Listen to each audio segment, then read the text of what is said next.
Hello, it's Nadine, and I'm here with this week's episode of Life, Health, and the Universe. And I'm joined this week by my guest, all the way from Germany, Michael Hildebrandt. Welcome, Michael. Good to have you here. Hi, Nadine. Thanks for having me on your podcast. I'm super excited to catch up with you. So we've got a little bit of history. We actually met online. Oh, it always sounds so weird when I say that. Like I've been on dating apps or something. We met on Instagram, very similar interests. Your name popped up, we connected, and you've been kind enough to be a guest inside my membership a couple of years ago, I reckon it probably was. Yeah. The time flies, but we've got a lot in common, and I'm really super excited to have you here on the podcast with me, talking all things sleep, because you're a sleep coach. And I realize I don't know a whole bunch about you apart from that. Pretty sure you're a dad of two. Three. Living in Germany and working away at your business as a sleep coach. Sleep Trust is the name of your business, and you're helping people in your well, we're going to talk about all of these things, and you'll be able to give us a little bit more insight. I reckon that probably since we last spoke, you have, I don't know, dialed down and got a little bit more into certain areas of sleep. That's kind of just my inkling based on what I've seen on your Instagram. Yeah, so it's an everlasting journey, right? Yes. Life Yeah. is an everlasting journey. I think it's a good part, like your podcast is life, health, and the universe. So it's like this is a part of life. Constant change is just a part of life that I highly appreciate. Yeah, things have changed, but slightly. At the core, nothing has changed, but on the outside, things that you can see, the things, how we present Sleep Trust, how I present Sleep Trust on Instagram.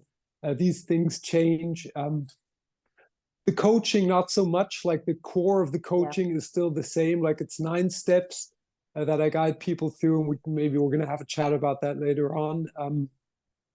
But yeah, you're right. We're in touch for like a few years over Instagram. Like, yeah, I really had to laugh when you said, like, it sounds a little bit like you're moving through dating apps.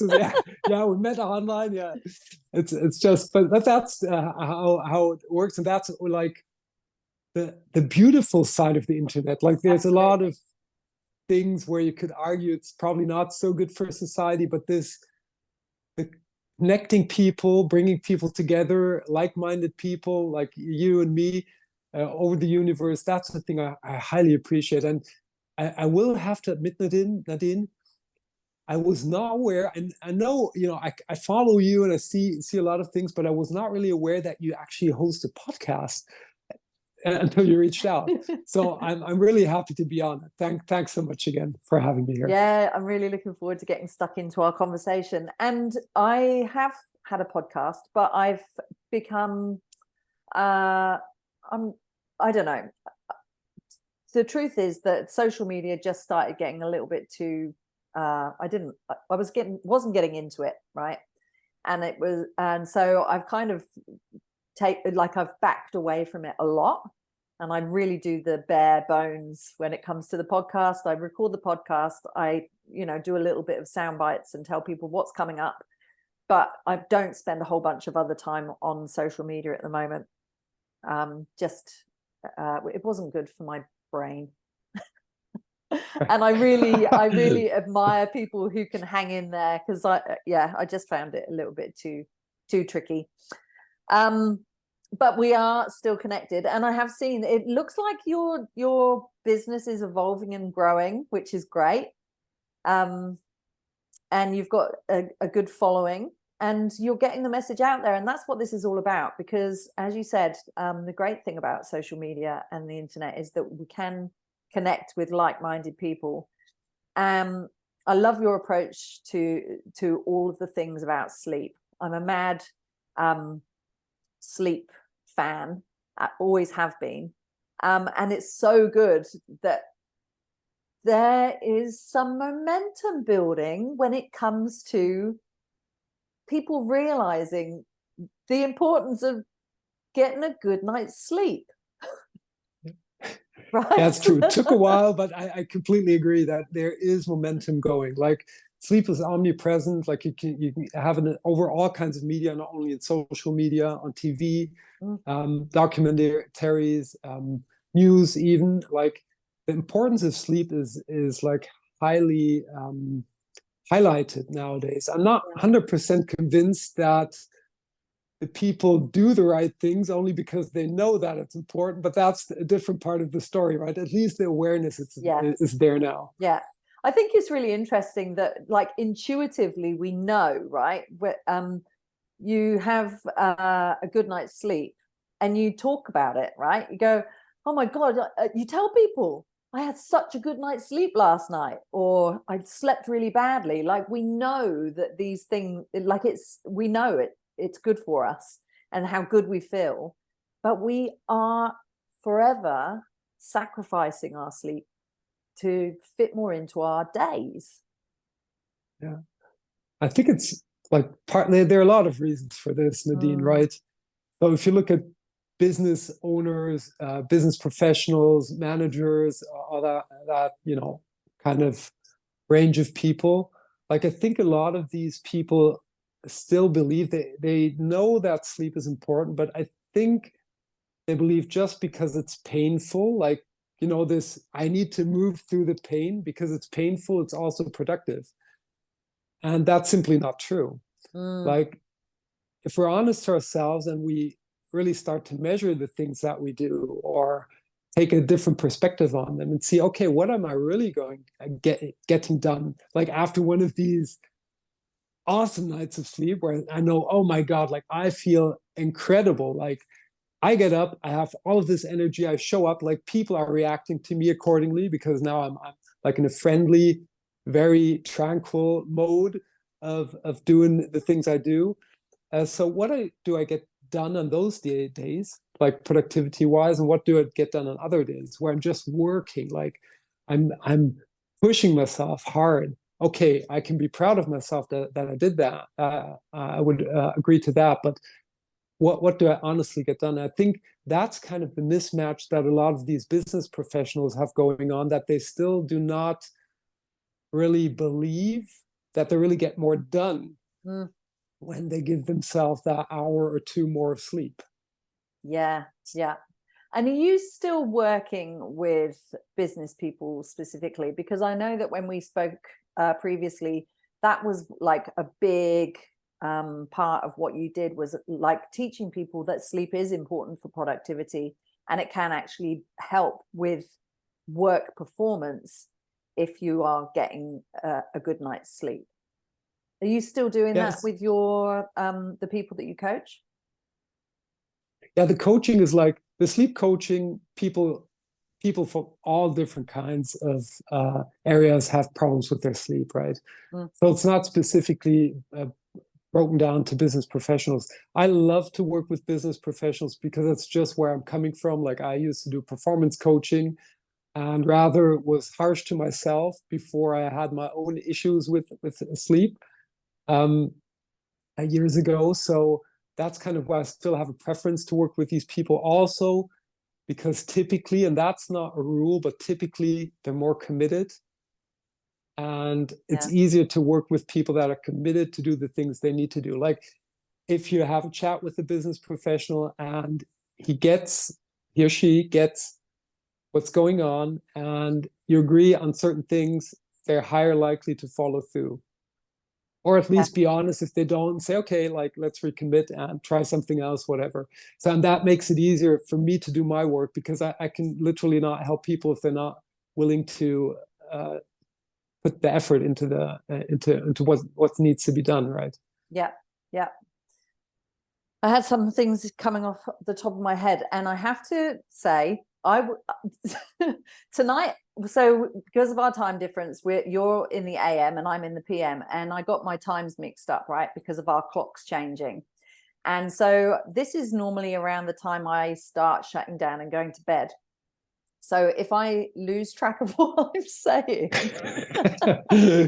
I'm living proof right here that regular sleep times are very important for us. I was thinking about your like a few things popped up in my head as you were talking then. I think that often people who are sort of executives, for example, they do start to look at how they can improve their performance, right? If they're ticking a whole bunch of other boxes, I think it seems to be more of a they've realized the importance of how they can enhance their productivity through their lifestyle, whereas it used to be a bit more, well, and it probably is for a lot of people still a bit more kind of like, you know, sleep when you're dead kind of mentality. Yeah, right. You can, but there is this evolution of, and these people are emerging where they're like, I need to get the best out of my work and to be the best I can be, I need to improve these lifestyle factors. Yeah. And productivity is kind of a hook, like one of the hooks to get people to listen. But like in the coaching and real life, it's not about productivity, right? It's about how we feel. More like we want, why do we want to be productive? We want to feel proud of ourselves. We want to create value for others. So it all boils down to how are we feeling? Like if we're not feeling good, like not a day or two, like that can always happen. But if over longer periods of time we're not feeling good because of the way we act and treat ourselves, maybe we're not doing the right things. Like put that up front. And I think that's kind of the point where people start to understand, okay, yeah, maybe something's not going right. Maybe I have to put myself, my health, my well-being into the front row and work myself, forward from that point. And that's kind of like the approach that I like to take and that I know you take too, like life or well-being, that has to be our core. Like it's all about how do we feel, how do we show up? And if we want to deliver value to the world, we need to show up strongly. Like we want to feel good and show others that, how we want this world to look and be and feel. So that's kind of the core when it comes to sleep too. Yeah, for sure. You mentioned that you're teaching this because of your own experience, and you were a performance coach, you said, and you did you suffer burnout? Were you not sleeping? Like what happened to you that made you flip to doing what you're doing now? Yeah, actually I've gotten NLP, like neuro-linguistic programming, like that's my coaching angle, and I'm certified in that for over 10 years now.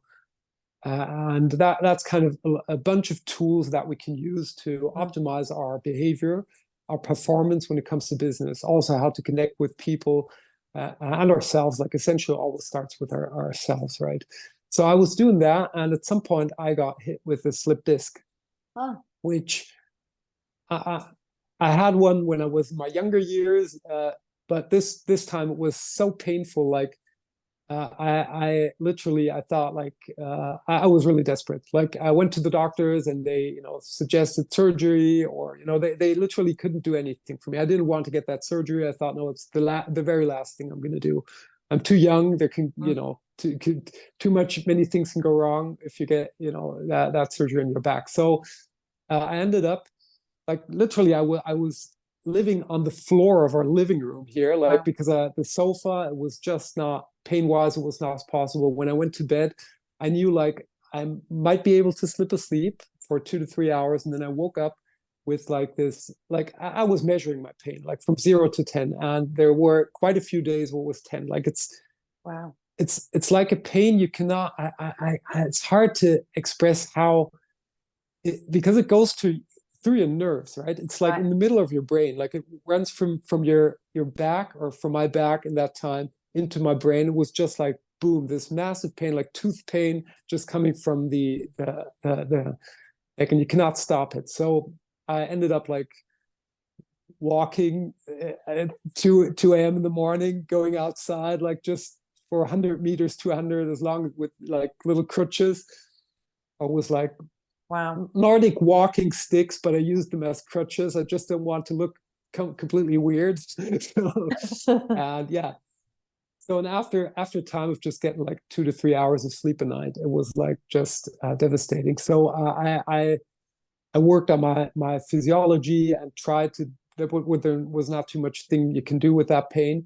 And in the end, I figured out a way to handle the pain. Like after a lot of trial, like I did a lot of trial and errors, including my mom giving me as a little present, like this was experimental. Like it is an electroshock belt. Like you Yes. put it around your back, and it gives you electroshocks into your back, and it Wow. should kind of prevent the It's like what pain they to give move. women in labor, is it? That kind of Yeah. thing. Oh my God, it was. So I tried quite a lot. Figured out for myself, but that's just my own experience.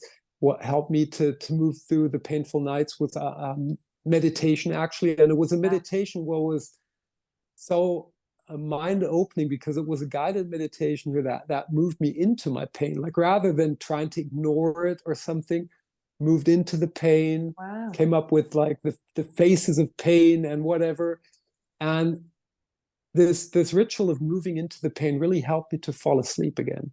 So that was part one, like my own insomnia over months that went actually, and so and at some point I had a meditation and it just popped into my mind. I knew I have to move to sleep coaching. So that was kind of the long story short was at the end I did a non-guided meditation, just a typical regular meditation after the pain was everything was kind of working in my favor again.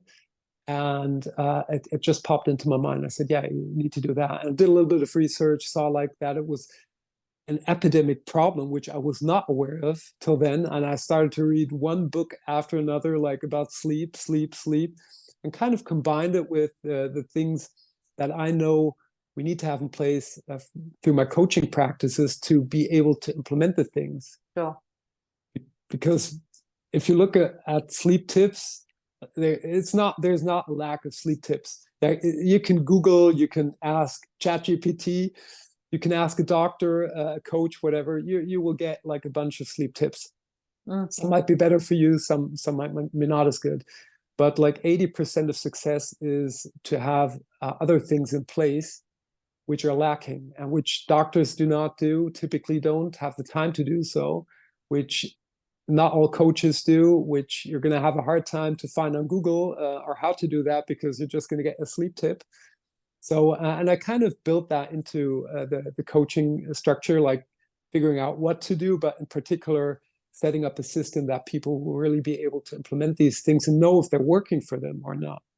Oh, So right. that was Okay. Cool. I'm going to ask you about that a little bit later. Without giving too much away, because we want people to go and check you out and do your program. So there's so many layers, right? So I was just thinking, like you mentioned insomnia, and I know that that was your experience, right? Because of pain, you couldn't sleep. And you are working with people specifically with insomnia. Is that right? Yeah, that's right. Yeah. But generally, like for your everyday person, even if they aren't experiencing insomnia, most people probably aren't getting enough sleep or enough good quality sleep. Would you agree with that? Yeah, I would. And I would also say it's like this, the podcast you're hosting, this is a very, like, these are special things because people that listen to these podcasts are open to information. They want to get educated. They listen to things. They think about things. Hopefully you listening to this right now, think about these things. And no, and that's a good approach to take. I believe what you say is true. Like most people do not really get enough sleep. And I also believe that most people are not really open to change things because it's more important for them to watch Netflix or other things, do other things like, and that's mostly true. Like a lot of people that end up, and that's kind of the hard part of my business too. a lot of people, until they reach out to a coach, like they went through a whole lot of things, and some of them like are, at the edge that they're not, that's going to be hard to help them. That's like, I just had a chat recently, like went through everything, like literally a sleep clinic, this, that, and the question then is, what do you expect me? How can I help you? What do you believe how I can help you? So if you're listening to this and you're not on that scale, you're just feeling that you might need a little bit more sleep, or that would help you to show up as that best version of yourself, then maybe just think about prioritizing your sleep, thinking about how you can do the other things you love in a way that it's not going to harm your sleep, and you don't have to give them up completely, because you don't. There will be a way that you can figure out how to enjoy your life doing the things you do right now without harming your sleep. And number 3, maybe just think about what's really important in your life, because a lot of like the TV stuff, you can't even, like this morning, I thought I knew yesterday, like your podcast, Nadine, is called Life, Health, and the Universe, right? Yesterday, I was completely whipped me out of my feet. I was just lying in bed. And so in the evening, I watched some TV with my wife. And this morning, I asked her, what did we watch yesterday? Like, just to, and it took us like a minute or something to realize what we watched, or actually she was faster. But how important is what you watch, binge watch this series? How important is that really for your life? Like, if it's even hard for you to remember, you don't even remember what it was. don't even think about what it was yesterday, because it's over now, right? So you kind of weigh up you weigh up the benefit, right? The benefit compared to the disadvantages compared to the advantages. And all right. So you work more with people with insomnia, and you've mentioned health. I know that insomnia is it's pretty chronic, right? If you can't sleep. And I had a friend who actually, I've got a client who I do personal training with at the moment, and she is a chronic insomniac. Like, she will go to bed, she'll work sometimes, till 9 or 10 o'clock at night after her kids have gone to bed. Then she'll go to bed, she won't be able to get to sleep, and it will sometimes be like 4 o'clock in the morning before she's even got to sleep. So she's tired, there's all these knock-on effects. It's been going on for so many years for a lot of people, like it has for her. They don't know any different. And they're just like, oh, well, that's just the way it is. Yeah. Where do we start with something like that? And the second part of the question is, like, what are the detrimental long-term effects, or effects in general, on our health when we aren't getting enough sleep? So let's start, to pick up on your first question. Number 1, I would eliminate the word chronic. Like, I just don't like it. It's like, she might not have said that. Made. I just said it, make it sound more dramatic. No, I love that you said it, because Nadine, that's what everybody says, and that's probably what's, you're completely right with that. I just don't like the word, because it indicates like, oh, I'm doomed. Like, it's like, it's chronic. Nothing I can do about it. It's chronic. And it's a very powerful word. Like, even with my back, they told me the pain would get chronic. Like, if that pain lasts for over 3 months, it's going to be chronic, because like it burns into your brain. I never believed that, and it's not chronic. Like, it's gone. I had it for 6 months, and it disappeared. So I think it's just a very good thing to start to say, okay, this is how I am, who I am right now, like acceptance, like this is what's going on. And then starting to get a picture of what's going on, and then working towards a goal, like saying, okay, I want to improve this. Not, I'm chronic insomnia, and tomorrow I'm going to be like sleeping like Einstein 10 hours a day. That might not happen, but say, okay, I wish my sleep to be better than it is right now. Mm. And these are the one or two things I'm going to try and see if it works.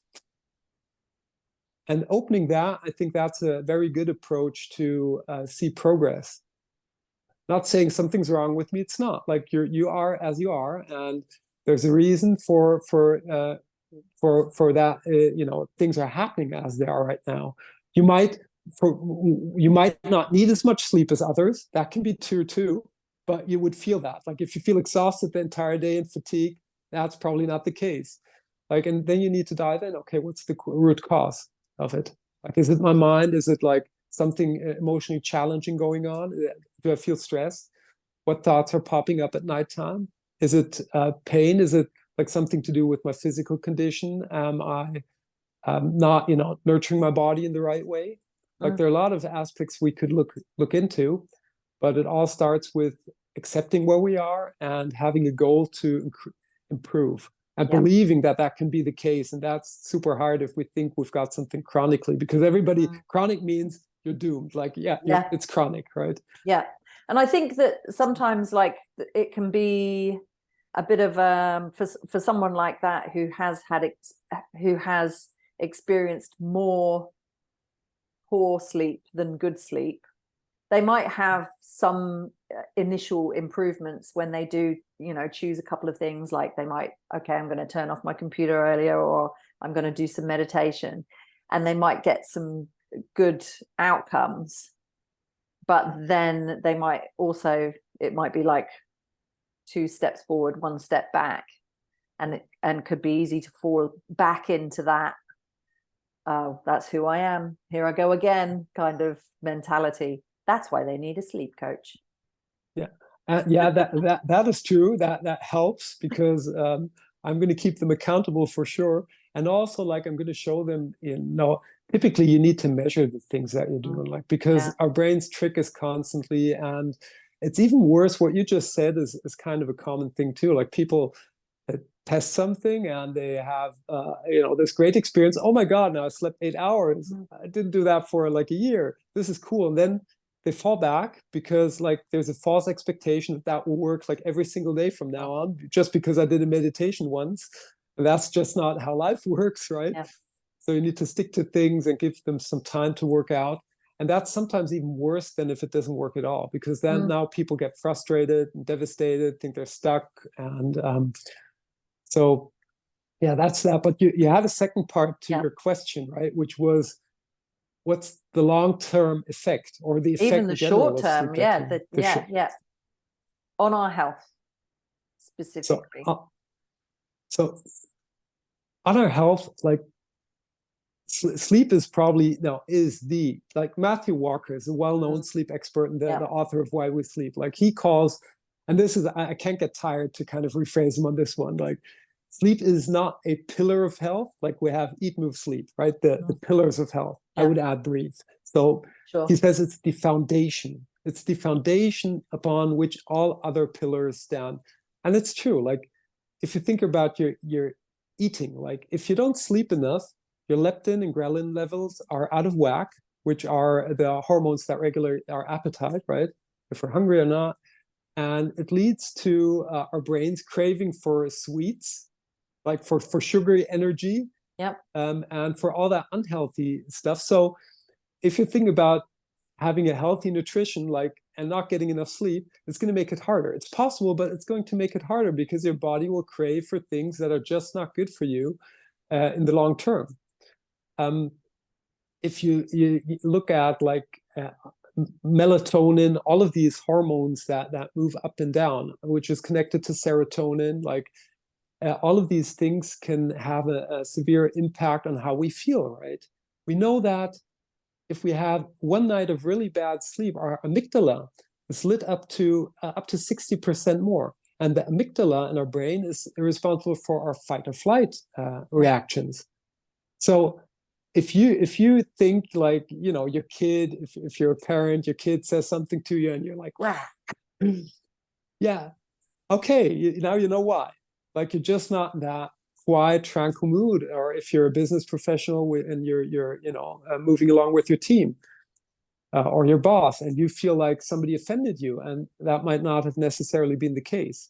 So a lot of things go on when it comes short term, when it comes to our health, that have an effect on us in our day-to-day living. Besides of the things that all of us know, we're just not focused. We're not we're not creative. Our decisions are poor.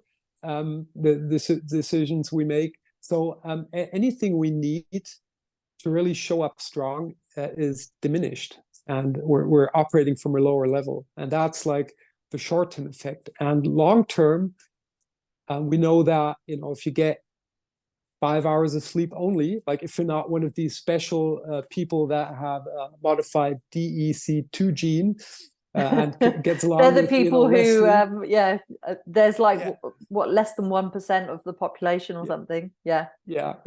So, and if you're not one of those, then you're probably going to shorten your lifespan around 15%. Wow. So, and that's just number two, like, oh yeah, like I'm not going to live as long, and it might happen to me or might not.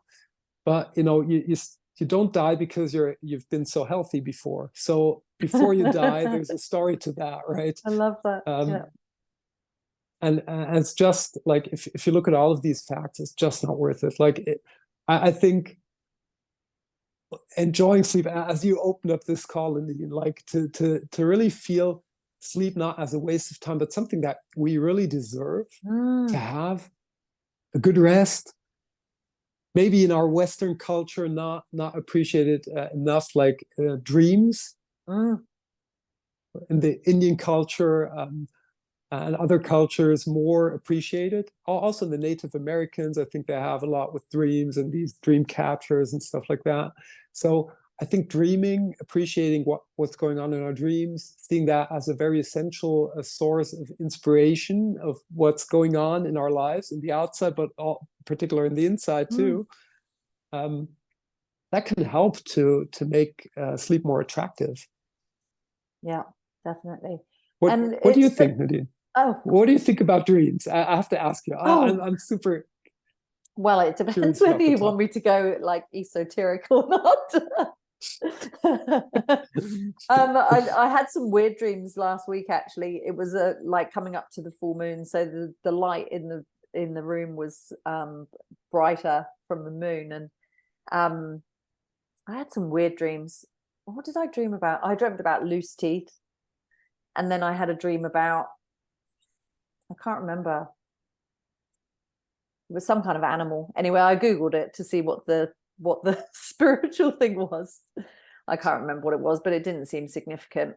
I think that if you become aware of your dreams and you write them down afterwards, like you can probably dissect it and become familiar with how it might relate to experiences or emotions. But from a more sort of scientific point of view, going back to Matthew Walker, he talks about how important REM sleep is, that dream sleep, for our emotional processing, and how they and like our like how we, how when you have a bad experience, you over time it doesn't seem so bad anymore. Yeah. Well, he kind of says that REM sleep is part of that process, and that people with PTSD often don't sleep, and they think that part of the reason that they have PTSD is, well, it's that kind of perpetuating thing where they don't dream, so they don't get their REM sleep, which helps them to process the experiences. Yeah. Makes complete sense to me. No, I know Matthew Walker. I think he even calls it our built-in therapy system. So, and I think he's right. Like, we all know that. Like, you have a hard day, something really went wrong, and you feel emotionally wrecked. Now, you have a good long night of sleep, you feel so much better. Like, you cannot compare it to when you went to bed. So there's something going on with these dreams that is far more important for us than we might know or appreciate. Like, most of us might not appreciate that in the way. I think, like, we process things, and when I think about my dreams, and I love the weird dreams, I always have weird dreams too, and sometimes I can make sense of it, and Yeah. sometimes not. But I think in the end it doesn't matter too much. But when I make sense of it, it's like, oh yeah, like I can take a picture. I'm not a believer in, Freud or whatever, or Jung, Yeah, who right. said, oh yeah, you get this animal and that's supposed to be this or Yeah. that. I think we all have like very individual experiences, and hooked up to, like, a line for me is something completely different than a line is for you. Yes, yeah. So we need to tap in what's the feeling behind the pictures that I see, and how can I relate that experience to what happened. And I did have a couple of really aha moments from dreams where I said, oh Okay. yeah, that makes sense to me. Yeah. And my belief now, that there's no science behind that, except of Matthew Walker backing that. He thinks it's like important to for mental health, is that I believe, like, very on a very the deepest level in ourselves, like, these informations get processed in a way that is good for us, and the information just gets sorted out where it belongs to, in a way that we will be able to survive and Yes. grow from this experience. Yeah. And So so if you don't, and so could you maybe talk us through sleep cycles? Because different things happen at different points in our sleep, right? And so the REM sleep happens at certain stages. So we almost need to get a certain amount of sleep in order to get that REM sleep? Is it spread out over the course of a period of time, or? Yeah, this is quite interesting. So when we have a look at the sleep cycle, it's typically, we say, around about 90 minutes. Sure. Round is one sleep cycle. Yeah. Roundabout. That may be 120 minutes for you and 70 for me, whatever it is, or vice versa, but roundabout.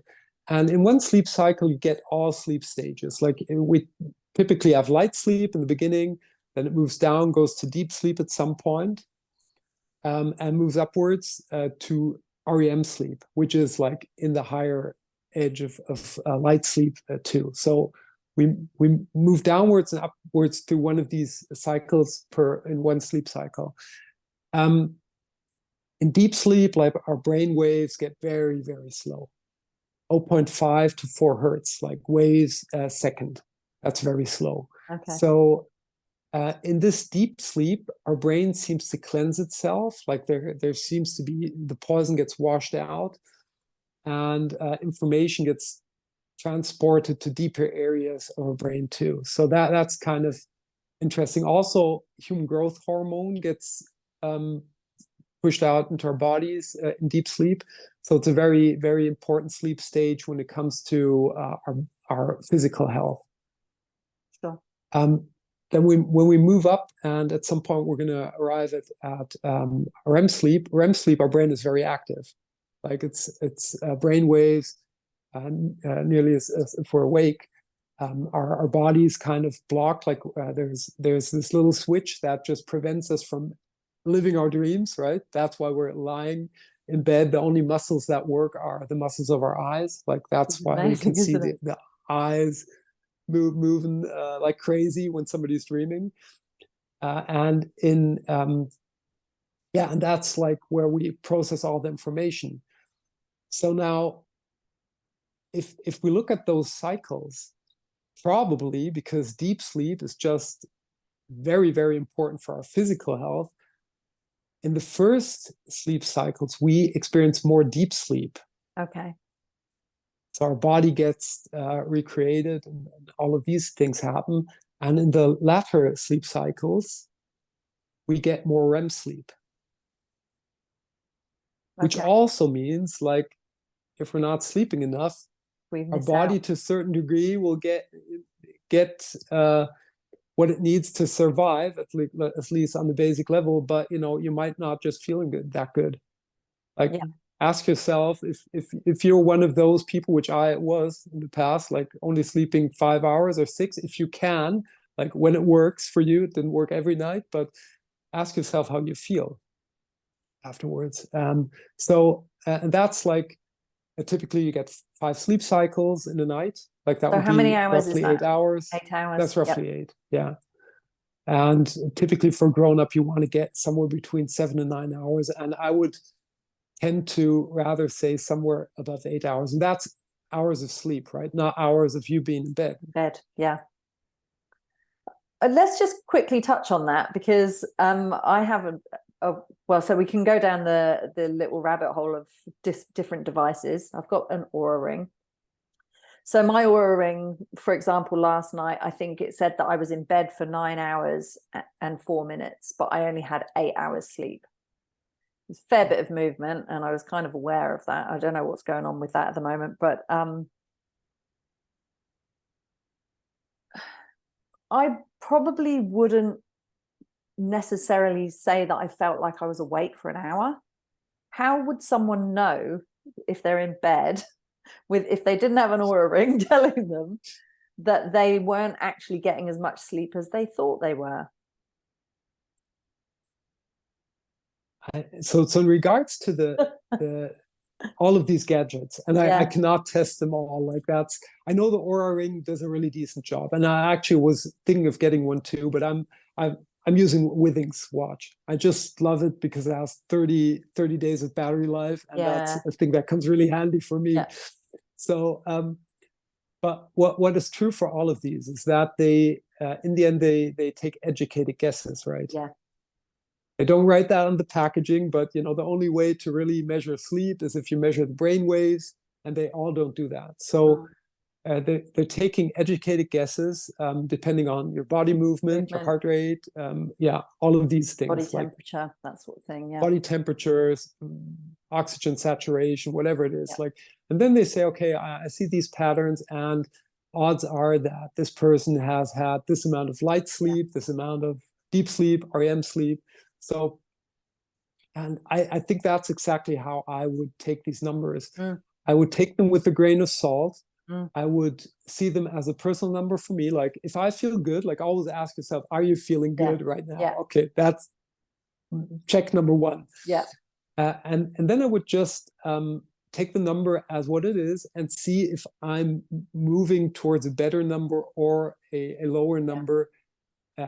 For me, like I wouldn't give too much about the, is it 9 hours or 8 or whatever, but if they calculate a sleep score, or if they have like, then I would check in on that and say, okay, like on the Oura, if I have a sleep score of, I don't know, 90, whatever it is, then and I'm at 91 now, it was a great night.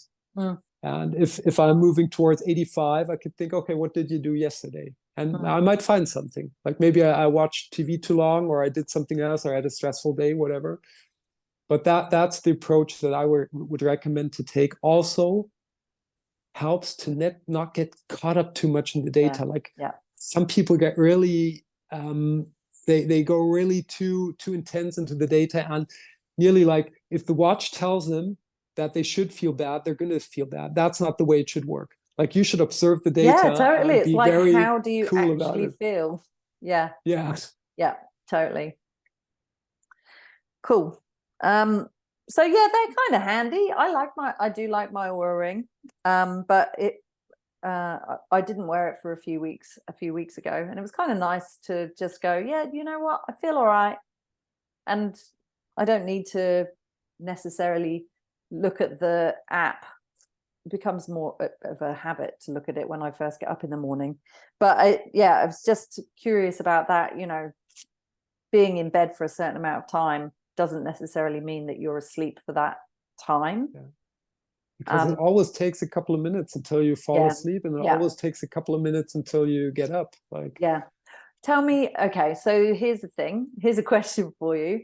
When people say to you, and I'm sure they do, well, you do people with insomnia, but people come to you for sleep. So there's going to be people that say, or people who talk to you in general, I fall asleep as soon as my head hits the pillow. Do you have people that say that to you?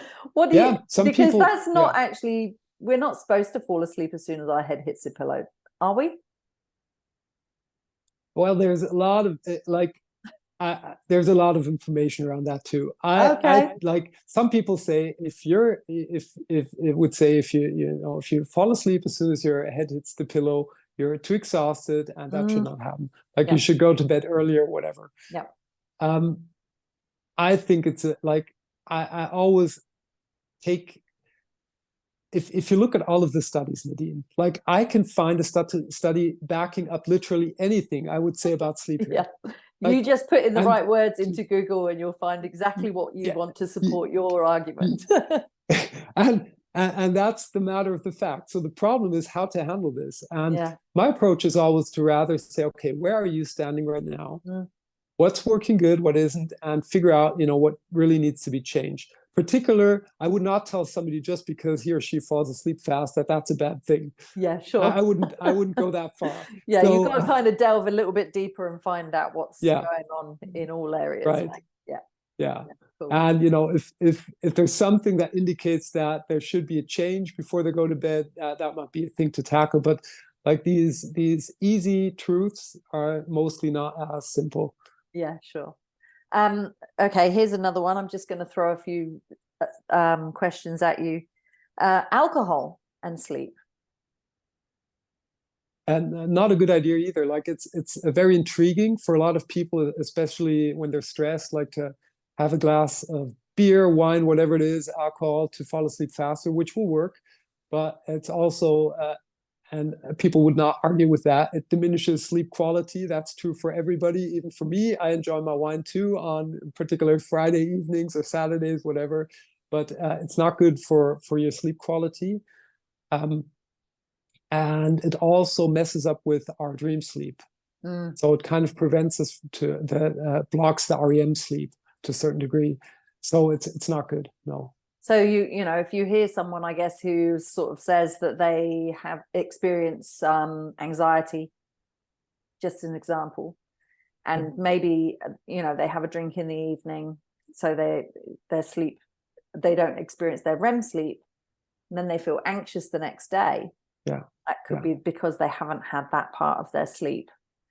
So like emotional processing, that sort of thing. That would be exactly one of these vicious cycles, right? One of a lot. Some take it, to calm down their stress or anxiety, but the result is the same. It messes up with your sleep, which will put you in a bad position the next day and just worsen the cycle. So you need to break through that and rather do meditation at nighttime, which will really help your anxiety, where it's kind of where the causes of the anxiety, like really tackle the root cause, and it's going to make you feel better the next day. So you're kind of now starting on a higher position rather than from a lower. Yeah. Okay. So one of the things that you say, I'm just doing like fast fire questions here. What one of the things that you say in your little blurb on Instagram, or the thing, is that you help people overcome insomnia, and you mention prevent without taking sleeping pills. What happens when someone takes sleeping pills? Well, sleeping pills it's just a medication. You have side effects, and there's some funny side effects too, because they can mess up with your sleep, which is sheer crazy. But they just come with side effects. So first off, you do not get the sleep quality that you would get from natural sleep. The second part is on average, you get 20 to 30 minutes more sleep. You only get 20 to, on average, these are always average numbers, right? But 20 to 30 minutes more sleep, your sleep quality dropping. So why are you taking them? Why not just get, along with less sleep and have good sleep? Because in the end, you're probably going to be at the same level of how you're feeling the next day. And the side effects are just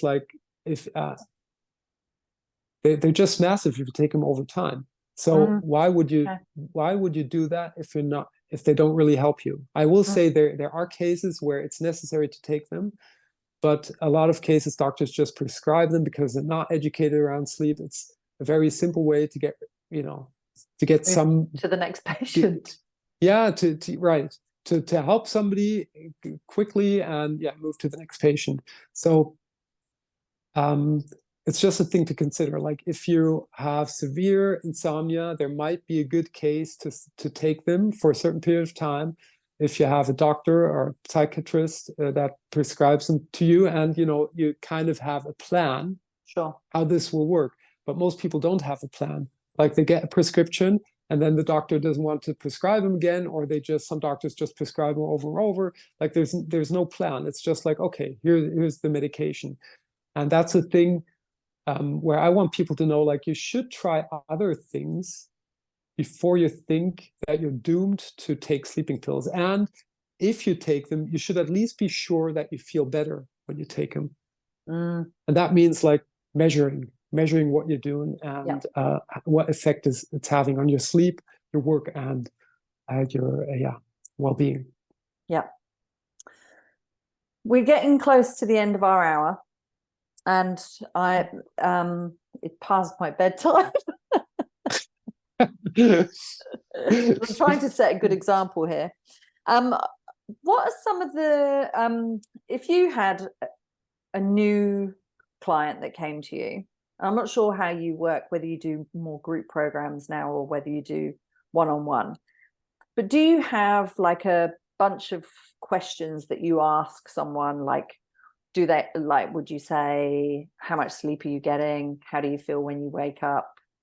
What are some of the things that you would get them to measure, or what are some of the questions that you would ask that might, for our listeners here today, go that like they could answer those now and kind of get a sense of some of the things that they need to they could keep an eye on? Yeah, typically when I have a conversation, a little like these kick-off conversations to get to know somebody, it's always like, first off, a couple of very basic questions. How much sleep are you, since when are you experiencing sleep problems? Number one, like how long is this going on in your life? Was there an event that kicked it off? Like, can you remember something? When do you go to bed? When do you get up? Do you have sleep interruptions? These kind of questions, just setting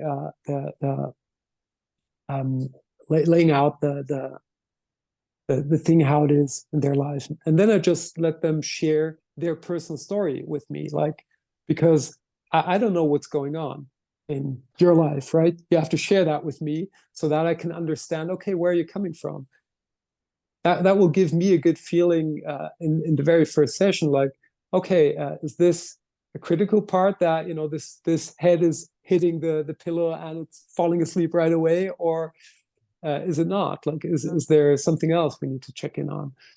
And after that is done, like I typically walk them through the sleep map. I've got this 9-step process where we just, check in on where you're standing. Like, number one, what's your sleep goal? Like, what do you want your sleep to look like? It's very like, it's not enough to say, I want to have a good sleep. That's I want to have a better sleep. What does that mean? What does it mean for you? Like, okay, is that a few sleep interruptions less? Is that sleeping a little bit longer? Is that feeling better the next day? And that's kind of when people first start to think about, okay, what will change in my life? That's what I want them to think about, to get to that state and feeling. And then we just move through the process and build these things like over time. But the very first thing that they should all do is measure. Like, this is a little scorecard, right? Yep. That I hand over to people, and they can, by the way, download this. Yeah, you shared that. We're going to put that in the notes. Yeah. And this is like the little scorecard here. This is super helpful. It's the sleep scorecard. You can measure what's going on and get a picture of what's really going on in your life. So it starts with a couple of informations around your sleep, but also like we're tracking like how we're feeling. Always from 1 to 10, very, very simple approach. From 1 to 10, how was your sleep quality? 1 lows, 10 highs. How's your well-being? How's your productivity? These are the 3 numbers. We want to check in on these daily and see how do they relate to each other, right? And how are they changing once I do start to do stuff? once I start to change things. So we've got all on one card, super handy. And after a week, on the back flip side, like you can do a reflection on that, like a weekly reflection. Very helpful to really have a look at 1 week's worth of data and say, yeah, okay, I did that, it helped, or it didn't help. But now you know that it didn't help. Like you can try something else rather than just testing something once or twice and then giving it up. Yeah. Without even, giving it some time to work out. Yeah. So yeah, that's like when it comes to the questions, it's like basic questions as just shared, and listening to the individual story, which your listeners, you listening to this, you can kind of share your story to your invisible buddy, share it to yourself in front of the mirror. That will do the job. Just talking to somebody else will give you a different perspective and a different insight to what's going on. And from there on, start to measure what's happening. And you can use the scorecard. You can do it on a sheet of paper on your own. Like, it's very simple, but measure what you're doing. And the scorecard is just the best way I figured out to do things. I use these cards on my own. Like, I really love this approach. But, you can do it on a sheet of paper, and just take a sheet of paper and a pen. But don't think you could do it in your mind. You can't. You have to write it down. Yeah, cool. Great. If there were 3 to 5 things that you, like, just off the top of your head, that you would say are really great things to do, like not drink alcohol, for example, to do or not to do to help improve sleep quality, what would they be? What are some of the standout things that you recommend? Okay, Nadine, I'm going to start with not drinking alcohol, because it's the hardest one for me. And I'm going to drink a wine every now and again too. So, but alcohol is definitely not good for sleep quality. So if you're seriously having issues with your sleep quality, kicking that out of your life will probably be a good thing, or for sure. I kicked it out of my life nearly 2 years ago. I stopped drinking. Well, that's you can you relate to this, like that? It's that alcohol is, and leaving alcohol away is just far better for your sleep. Yeah, absolutely, 100%. Yeah. And number 2, sleep schedule. Stick to a regular sleep schedule. Try to keep that fixed. Like, if it moves up a couple of minutes or so, that's, our bodies are very flexible when it comes to that. But if you go to bed at 10 p.m. One night, 12 the other, 2 a.m., that's not going to work. Like, and also nature doesn't know weekends. So stick to that regular sleep schedule over 7 days in a week. Sunlight, very powerful. It's the driving force of life. So get your body exposed to sunlight in the evening. Try to get into a dimmed environment, cut out bright light, try to avoid that. Those are, I think, if you stick to those 3 things, you've done a lot of things right. And if you do a little meditation before you go to bed, or reflection exercise, journaling, whatever relates most to you, I think that's going to be a very helpful process for sleep and your life in total. Brilliant. And so easy. That's what I love about it, is that, okay, so most of us aren't getting enough, and there are those knock-on effects, whether it's like how we feel on a daily basis, and then those longer term effects of the health consequences of not having enough sleep. But simple practices don't require anything apart from us being aware of them, like always going to bed around the same time and waking up around the same time, getting daily sunlight in the mornings, not having too much bright light at night.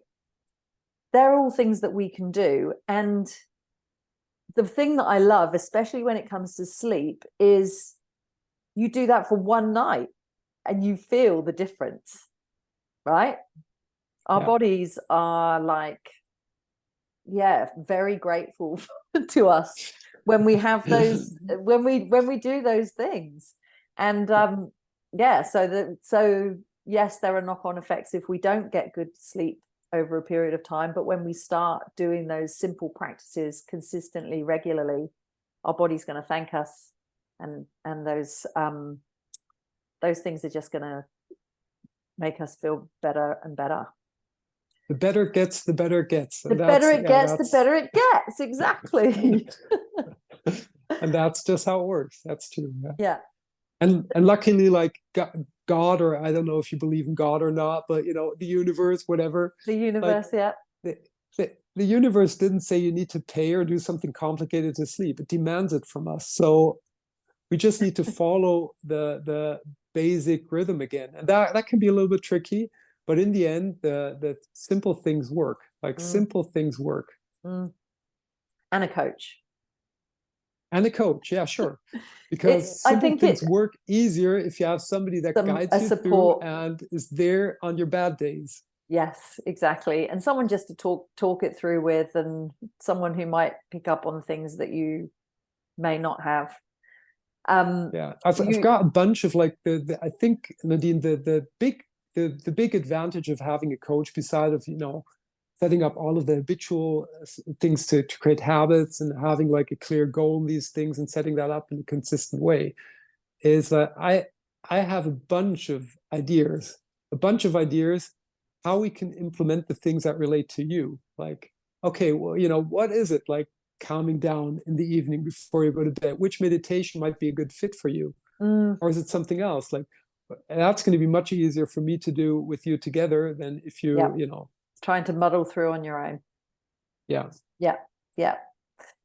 So we're going to share all of your details in the notes, and you clearly know all of the things about sleep.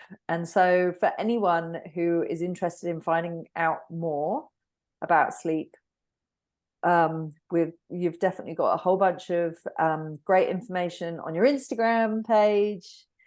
Is that what we call it? Page, feed? I think so. You've also got a podcast, so we can share that in the show notes. And we're going to share that scorecard as well. I just saw your email come through just before we spoke. So if there's anything else, I'm apologizing now. You can tell us. No, no need to apologize. It was me replying really, really late to your email. So just to state that very clear here for your listeners, Nadine sent me that email weeks ago, and that's okay. I was looking for the Zoom link in advance of this session. I had it in my calendar, but I didn't have the Zoom link in the calendar. So I went to my mail thing and looked for it. I thought, oh my God, you didn't reply to the email. That's okay. So that's just for your listeners to know. Nadine was more than on time. It was me like lacking. Thank you so much for joining us, Michael. It's been so good to catch up with you. I'm really, I'm super grateful for you taking the time to be here with us, figuring out time zones and all of the things. And just a great chance for us to catch up as well. Yeah. Thanks so much again, Nadine, for having me here. And have a good night of sleep tonight. I'll try. Thanks, Michael.